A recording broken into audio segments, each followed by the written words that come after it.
প্রিয় দর্শক, আমি মৌসুমী সুস্বাদুতে আপনাদের সকলকে আমন্ত্রণ জানাই। আমার আজকের আয়োজনে রয়েছে কাঁকরোলের পুর। তবে আমার এই রেসিপিটা একদম নতুন রাঁধুনিদের জন্য আমি শেয়ার করলাম। আমরা সাধারণত কাঁকরোলের ঝাল, ঝোল, ভাজা অনেকেই খেয়ে থাকি। তবে কাঁকরোলের এই রেসিপিটা একবার ট্রাই করে দেখলে আশা করি গরম ভাতের সাথে ভীষণ ভালো লাগবে। চলুন তাহলে রান্নার মূল পর্বে আসা যাক। প্রথমে কাঁকরোলগুলোকে আমি খুব হালকা করে সেদ্ধ করে নিয়েছি, জাস্ট একটু ভাপ দিয়ে নিয়েছি। তারপর একটা চামচ দিয়ে আস্তে আস্তে শাঁস সহ দানাগুলোকে বের করে নিতে হবে।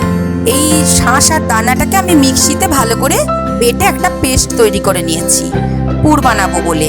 এই পুরটা তৈরির জন্য একটা নারকেলের অর্ধেকটা আমি কুড়িয়ে নিয়ে মিহি করে বেটে নিয়েছি। আর নিয়েছি 2 টেবিল চামচ সর্ষে বাটা। আমি এখানে সাদা সর্ষে দিয়েছি, আপনারা ইচ্ছা হলে কালো সর্ষেও দিতে পারেন। চিনি দিয়েছি 1 টেবিল চামচ, নুন স্বাদ মতো, হলুদ গুঁড়ো 1/2 টেবিল চামচ। লঙ্কা আমি সর্ষের সাথে একসাথে বেটে নিয়েছি, আপনাদের স্বাদ অনুযায়ী লঙ্কা বাটা দেবেন, তবে লঙ্কার গুঁড়োও এতে ব্যবহার করতে পারেন। এবার সমস্ত কিছু একসাথে মেখে নেব।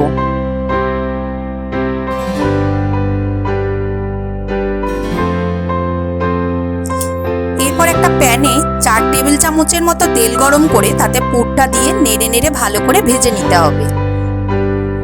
ঝালের পরিমাণ বাড়ানোর জন্য মাঝে আমি কয়েকটি কাঁচা লঙ্কা কুচি করে দিয়ে দিয়েছি। ঝালটা পুরোপুরি আপনাদের নিজেদের মুখের স্বাদের উপরে নির্ভর করে, তবে এই রান্নাটা একটু ঝাল ঝাল হলেই বেশি মুখরোচক লাগে।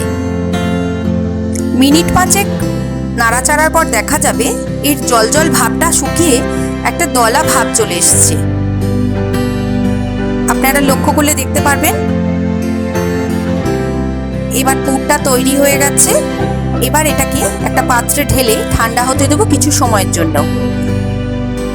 এই ফাঁকে আমি একটা কাজ করে নিয়েছি, একটু অল্প করে বেসনের সাথে একটু নুন আর হলুদ মিশিয়ে একটা ঘন ব্যাটার তৈরি করে নিয়েছি, যেটা কাঁকরোলের পুর ভরার পরে কাজে লাগবে। এবার একটা চামচ দিয়ে পুরটাকে কাঁকরোলের এই কভারটা আপনারা লক্ষ্য করলে দেখতে পাবেন, এই কভারটার মধ্যে আমি অল্প অল্প করে চেপে চেপে পুরটা ভরে দিচ্ছি। আর গুলে রাখা ব্যাটারটা দিয়ে মুখে একটা প্রলেপ লাগিয়ে দিচ্ছি, যাতে ভাজার সময় পুরটা না বেরিয়ে আসে। এইভাবে আমি সবকটা কাঁকরোলের মধ্যে পুরটা ভরে দিলাম।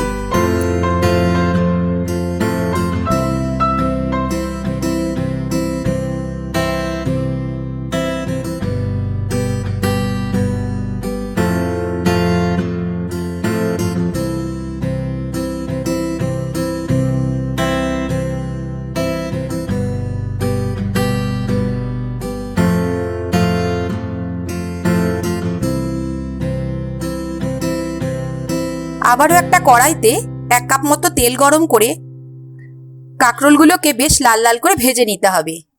তবে যখন ভাজতে দেবেন তখন কাঁকরোলটা উল্টো পিঠ করে দেবেন। লক্ষ্য করবেন আমি কিভাবে দিয়েছি, না হলে পুরটা বেরিয়ে আসার সম্ভাবনা থাকে।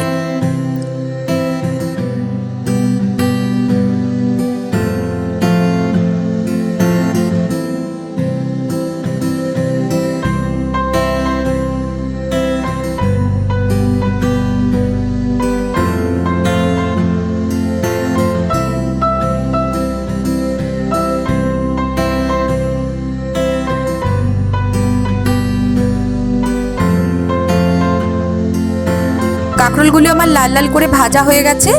এবার পরিবেশনের জন্য তৈরি, পুরোপুরিভাবে তৈরি কাঁকরোলের পুর। নিরামিষ দিনে গরম ভাতের সাথে এটা খেতে অসাধারণ লাগে। আমার আজকের আয়োজনে ছিল এইটুকুই। যদি আপনাদের এই রেসিপিটা ভালো লাগে তবে একটা লাইক করবেন, বন্ধুদের সাথে শেয়ার করবেন, আর ট্রাই করে কমেন্টের মাধ্যমে জানাবেন কেমন লাগলো আজকের এই রেসিপি।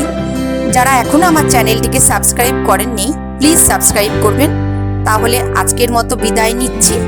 আপনাদের আমন্ত্রণ রইল আমার সুস্বাদু চ্যানেলে পরবর্তী রান্না দেখার জন্যে। আপনারা সকলে অনেক ভালো থাকুন, সুস্থ থাকুন। নমস্কার।